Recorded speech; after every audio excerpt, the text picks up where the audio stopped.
Pozrime sa teraz bližšie na Slovensko. Nie je to dobré. Potravinovú chudobu pociťuje 920 000 ľudí. Často sú medzi nimi dôchodcovia, ale aj rodiny, kde živitelia veľa nezarobia. Na plnohodnotné jedlo aspoň raz za 2 dní nemá 40% domácností s príjmom živiteľa do 900 eur, čo je tesne nad minimálnou mzdou. Z celkovej populácie v potravinovej chudobe žije asi 17% Slovákov.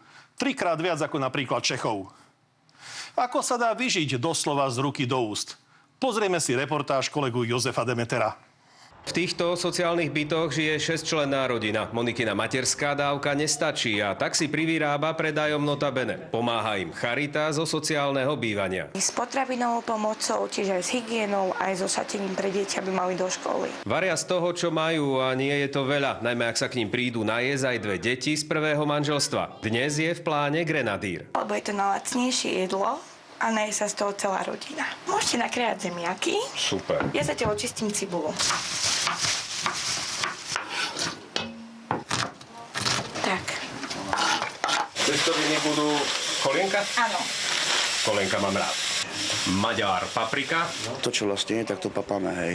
Halušky, špagety, zemiaky s mesom, ak je možnosť. No, nie vždycky. Niekedy máme tak, že vôbec mäso nemáme. Ja obľúbené francúzske zemiaky. Ako často ich máte? No, minulý rok som ich mal. Kolienka sú hotové a čakajú na zemiačky. Deti? Vyplatila som im tie obedy v škole, tak aspoň tam sa najedia. Tam majú pestrejšiu stravu ako doma. 6-členná rodina Filipovcov si musí, čo sa stravy týka, vystačiť maximálne so 100 eurami mesačne. S týmto všetkým jedlom musia vyžiť ešte viac ako 2 týždne. Je to boj, lebo toto jedlo nevystačí na 2,5 týždňa. Celý obed dnes vyšiel na niečo cez 2 eurá. Cestoviny stojí 80 centov 2 balíky, zemiaky po 59 centov kilo, jedna cibula, paprika červená. V aute mám uhorky z záhrady, donesiem? Áno, môže byť. Deti za stôl. Áno. Slušne tie uhorky. Dobrú chuť. Ďakujeme. Z Košíc Jozef Demeter, televízia Markíza.